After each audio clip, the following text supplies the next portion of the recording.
بسم اللہ الرحمن الرحیم۔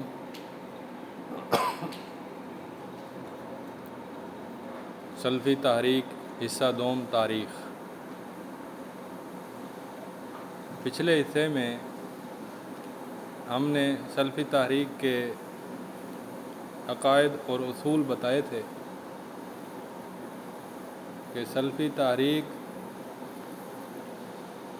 سلفی کیوں کہلاتی ہے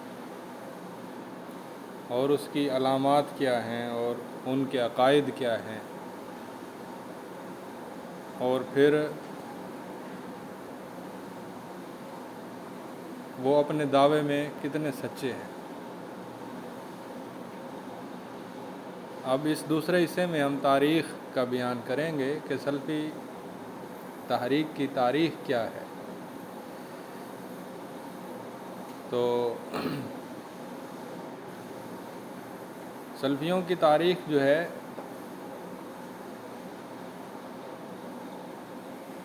نبی صلی اللہ علیہ وسلم کے دور ہی سے شروع ہو جاتی ہے، جیسے آپ نے فرمایا کہ ترکت فیکم امرین لن تضلوا ما تمسکتم بہما کتاب اللہ و سنتی، کہ آپ نے اپنے صحابہ کو فرمایا میں تم میں دو چیزیں چھوڑ کے جا رہا ہوں، جب تک ان دونوں کو مضبوطی سے تھامو گے تم کبھی گمراہ نہیں ہوگے۔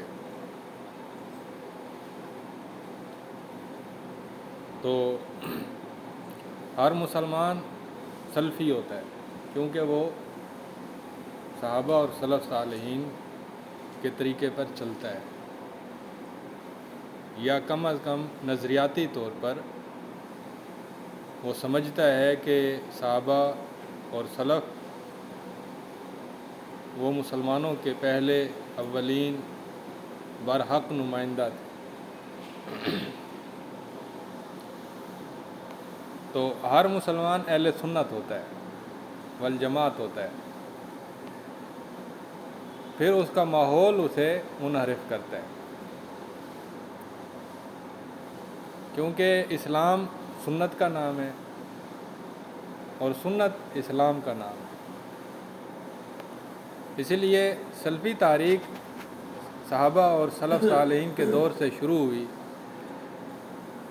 اور صحابہ اور سلف صالحین میں تقلید شخصی نہ تھی، یعنی کسی ایک فرد کو معین کر کے، کسی ایک عالم کو، کسی ایک امام کو مقرر کر کے اس کی پیروی کرنا اور باقیوں سے پرہیز کرنا، یہ سلف صالحین میں نہیں تھا۔ تو دوسری صدی کے بعد علمی سطح پر دو گروہ ممتاز ہوئے، ایک اہل حدیث اور ایک اہل الرائے۔ امام مالک اہل حدیث کے نمائندہ تھے، امام ابو حنیفہ اہل الرائے کے نمائندہ تھے، لیکن یہ دونوں اہل سنت کے دائرے میں شامل تھے، صرف فہم کا اختلاف تھا۔ البتہ عقیدے میں جو اختلاف ظاہر ہوا وہ اہل تشیع، خوارج، معتزلہ وغیرہ کا، وہ بھی تابعین کے دور میں شروع ہوا۔ امام حسن بصری کے شاگرد واصل بن عطا نے اعتزال کی راہ اختیار کی۔ امام بخاری، ان کے اساتذہ جو تھے امام احمد، امام اسحاق بن راہویہ، امام عبدالرزاق، امام ابن ابی شیبہ، یہ امام بخاری کے اساتذہ ہیں، اور یہ سب کے سب محدثین بھی ہیں، صاحب تصانیف بھی ہیں، یہ سب سلفی تھے، یعنی تقلید شخصی سے پرہیز کرنے والے، صفات میں اللہ تعالیٰ کی صفتوں کو بغیر تعطیل اور تشبیہ اور تعویل کے ماننے والے، اور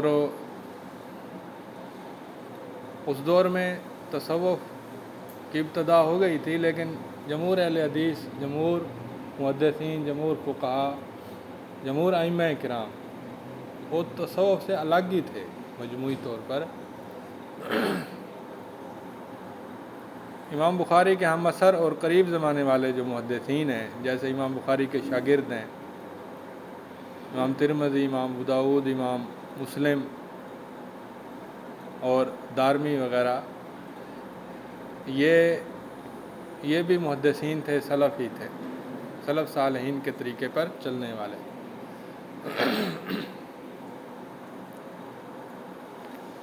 بعد کے جو محدثین تھے، امام بہقی، امام طبرانی، امام دارقطنی، امام حاکم وغیرہ، یہ بھی سلف صالحین کے طریقے پر چلنے والے تھے۔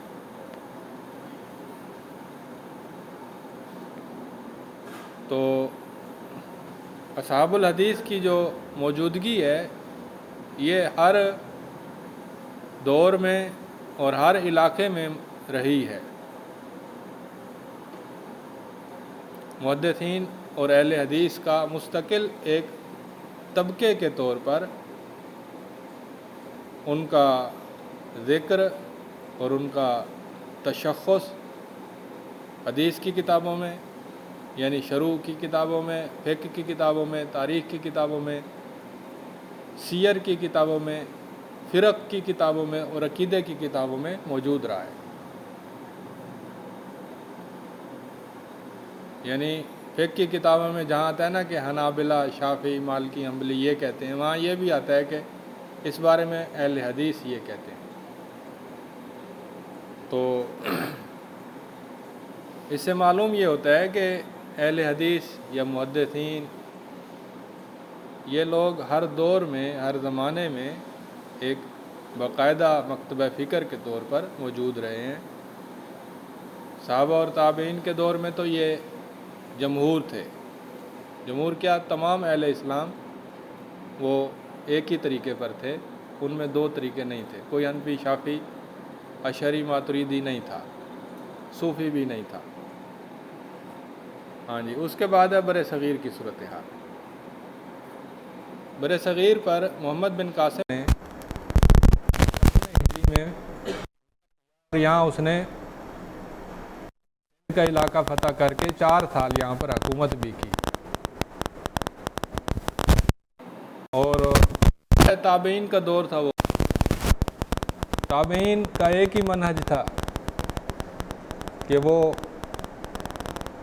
کسی ایک امام کے قائل نہیں تھے، نہ عقیدے میں، نہ فقہ میں، اور نہ ہی سلوک میں۔ محمد بن قاسم کے بعد محمود غزنوی تک کا جو دور ہے یہ کوئی اتنا واضح نہیں ہے کہ اس میں کیا ہوا۔ محمود غزنوی نے غزنی کی طرف سے، یعنی افغانستان کی طرف سے شمالی ہندوستان پر 17 بار حملے کیے، اور ہر حملے میں وہ کامیاب ٹھہرا۔ لیکن اس کا مسئلہ یہ تھا کہ وہ واپس چلا گیا، اسے چاہیے تھا کہ وہ اس علاقے کو اپنے قبضے میں لے لیتا۔ بہرحال محمود غزنوی کا دور 421 ہجری کا دور تھا۔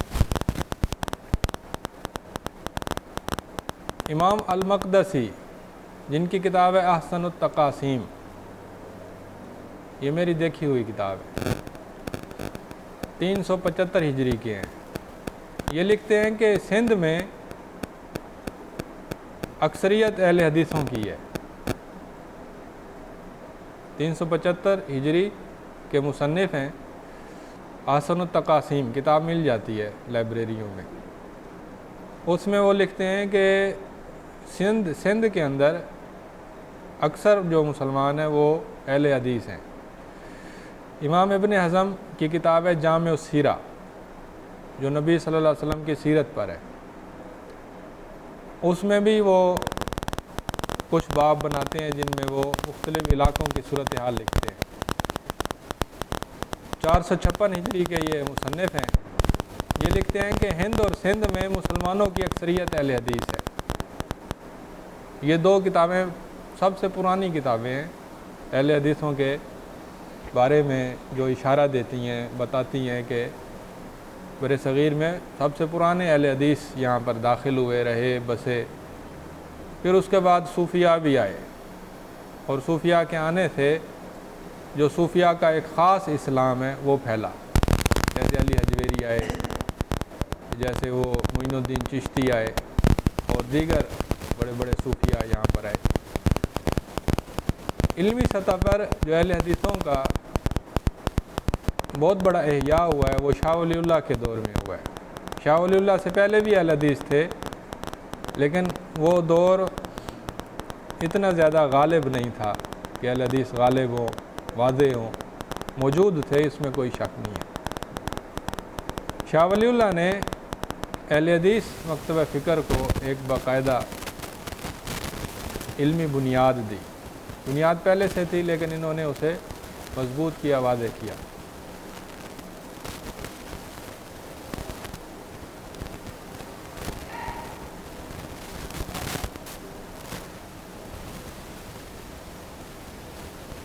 شاہ ولی اللہ 1176 ہجری میں وفات پائی، جو بمطابق ہے 1762 عیسوی کے۔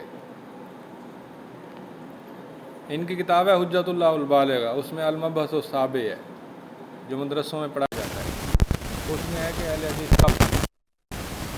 اہل حدیث تقلید شخصی کی سزا کہتے ہیں،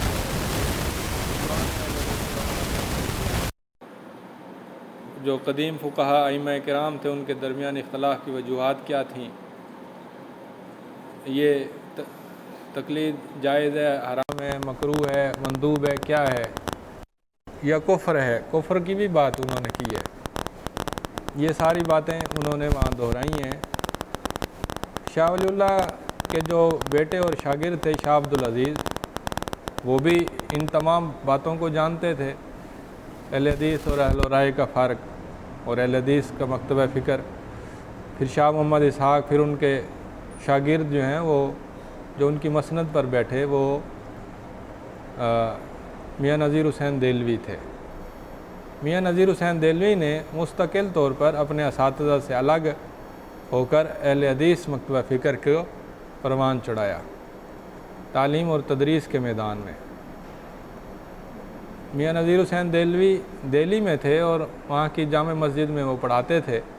انہوں نے 62 سال تک حدیث شریف کا درس دیا، تو لوگ دور دور سے آتے حدیث پڑھتے، اور انہوں نے اہل حدیث مکتبہ فکر کے مطابق حدیث کو پڑھایا۔ ان کے ایک شاگرد تھے عبد المنان وزیر آبادی، وہ بھی بڑے مضبوط عالم بنے۔ اپنے استاد کی زندگی ہی میں انہوں نے پنجاب وزیر آباد کے اندر، یہ جو گجرانوالے کے پاس ہے، وہاں انہوں نے ایک مسجد کے اندر درس حدیث شروع کیا۔ انہوں نے بھی 62 سال تک حدیث شریف کی تعلیم اور تدریس کا اہتمام کیا، اور دور دور سے لوگ آتے حدیث پڑھ کے جاتے اور اہل حدیث طریقے کے مطابق۔ اس کے بعد عبد التواب ملتان کے اندر انہوں نے محنت کی۔ حافظ محمد گوندلوی گجرانوالے کے اندر انہوں نے محنت کی۔ انہوں نے بھی تقریباً 50-60 سال تک حدیث شریف پڑھائی ہے۔ یہ سب وہ لوگ تھے جنہوں نے حنفی مکتبہ فکر سے ہٹ کر حدیث شریف کی تعلیم تدریس کا اہتمام کیا۔ عطا اللہ حنیف بوجیانی لاہور کے تھے، 1987 میں فوت ہوئے، یہ بھی اہل حدیث مکتبہ فکر کے تھے۔ تصنیف اور تالیف کے میدان میں نواب صدیق حسن خان نے بہت زیادہ کتابیں لکھیں، لگ بھگ 100 سے بھی زیادہ، اور انہوں نے تصنیفی میدان میں اہل حدیثوں کو بہت زیادہ مضبوط کیا۔ تفسیر میں، حدیث میں، فقہ میں، سیرت میں، اور اس طرح سے تاریخ میں، ہر موضوع پر انہوں نے کتابیں لکھیں۔ تو یہ اصحاب الحدیث کے طریقہ کار کے حامل تھے۔ شمس الحق ڈیانوی یہ عون المعبود کے مصنف ہیں، جو سنن نبی داؤد کی شرح ہے، یہ میاں نذیر حسین دہلوی کے شاگرد تھے۔ انہوں نے کتاب لکھ کر علم میدان کے اندر اہل حدیثوں کے طریقہ کار کو پروان چڑھایا۔ عربی زبان میں کتاب لکھی۔ وحید الزمان خان انہوں نے سیاستہ کا ترجمہ کیا، 1920 میں فوت ہوئے۔ تو سیاستہ کا ترجمہ اور ساتھ تعلیق، حاشیہ وہ بھی لکھا، جس سے حدیث پڑھنے پڑھانے کا ذوق پیدا ہوا اور لوگوں کے اندر حدیث کی طرف رغبت زیادہ پیدا ہوئی۔ شاہ ولی اللہ سے پہلے حدیث شریف کا اتنا ذوق نہیں تھا، لوگ سیاستہ نہیں پڑھتے تھے، صرف مشکات پڑھ کے فارغ ہو جاتے تھے۔ تو وحید الزمان صاحب نے پورے سیاستہ کا لگ بھگ ترجمہ کیا، ایک آدھی کتاب رہ گئی وگرنہ انہوں نے ساری سیاستہ کا ترجمہ کیا۔ احمد حسن دہلوی انہوں نے احسن التفاسیر لکھی جو تفسیر کے میدان میں سلفی نقطہ نظر کی حامل تھی، 1920 ہجری عیسوی کے تھے۔ عبدالسلام مبارک پوری انہوں نے سیرت امام بخاری لکھی جو کہ حنفی نقطہ نظر کے مقابلے میں تھی، اور اس میں سلفی مکتبہ فکر کو یا اہل حدیث اور محدثین کے مکتبہ فکر کو پروان چڑھایا۔ قاضی سلیمان منصور پوری سیرت کے بہت بڑے لکھاری ہیں، بلکہ اولین بڑی سیرت ان کی ہے جو پوری ہندوستان میں مشہور ہوئی۔ یہ بھی اہل حدیث تھے لیکن تمام مکاتب فکر میں مقبول تھے، پسندیدہ تھے اور قابل احترام تھے۔ عبدالرحمن مبارک پوری نے تحفۃ الاوازی لکھی، سنن ترمذی کی شرح، یہ بھی اہل حدیث نقطہ نظر کے عین مطابق ہے۔ محمد ابراہیم جوناگڑھی انہوں نے محمدیات کے نام سے بہت ساری کتابیں لکھیں، کئی درجنوں کتابیں لکھیں جس میں اہل حدیث مکتبہ فکر کو پروان چڑھایا۔ عبدالسلام ندوی انہوں نے فلسفے کے اوپر کتابیں لکھی، ندوے میں ہوتے تھے، اہل حدیث تھے۔ حنیف ندوی انہوں نے بھی فلسفے پر لکھیں۔ احسان الہی ظہیر انہوں نے فرقوں پر لکھیں۔ غلام احمد حریری انہوں نے تاریخ حدیث، تاریخ تفسیر اور اس طرح علمی کتابوں کے تراجم کیے۔ عبید الرحمن مبارک پوری، یہ عبید الرحمن ہیں جو مرآت المفاتیح والے ہیں۔ اس کے بعد مناظرے اور صحافت کا میدان دیکھیں۔ محمد حسین بٹالوی نے ہندوؤں سے مناظرے کیے، وہ انگریزوں کا دور تھا اور انگریزوں کی شہ پر ہندو بھی بیدار ہو رہے تھے، مسلمان بھی بیدار ہو رہے تھے، بڑا کشمکش کا دور تھا، پرآشوب دور تھا۔ اس وقت محمد حسین بٹالوی نے مقابلہ کیا ہندو مناظرین کا، جنہوں نے مسلمانوں کی تاریخ پر حملے کیے، مسلمانوں کے عقائد پر حملے کیے، مسلمانوں کے دین پر حملے کیے۔ ان کے بعد ثناء اللہ مرسری، یہ بھی بہت بڑے مناظر تھے۔ یہ دونوں بہت بڑے صحافی بھی تھے، انہوں نے اخبارات نکالے جو اہل حدیث نقطہ نظر کے یا اہل حدیث مذہب مکتب کو پروان چڑھانے والے تھے۔ عبداللہ محدث روپڑی انہوں نے بھی مناظرے کے اندر بڑا نام پیدا کیا۔ عبد المجید سودروی یہ بھی صحافی بھی تھے، مناظر بھی تھے، صحافت کا کام ان کا زیادہ ہے۔ تو یہ ہمارے اکابرین ہیں، بہت بڑے لوگ ہیں جنہوں نے اپنے اپنے میدان کے اندر بہت بڑی خدمات ساری انجام دیں۔ خطابت اور تبلیغ کے میدان میں دیکھیں تو عبداللہ غزنوی کی بہت بڑی شخصیت ہے۔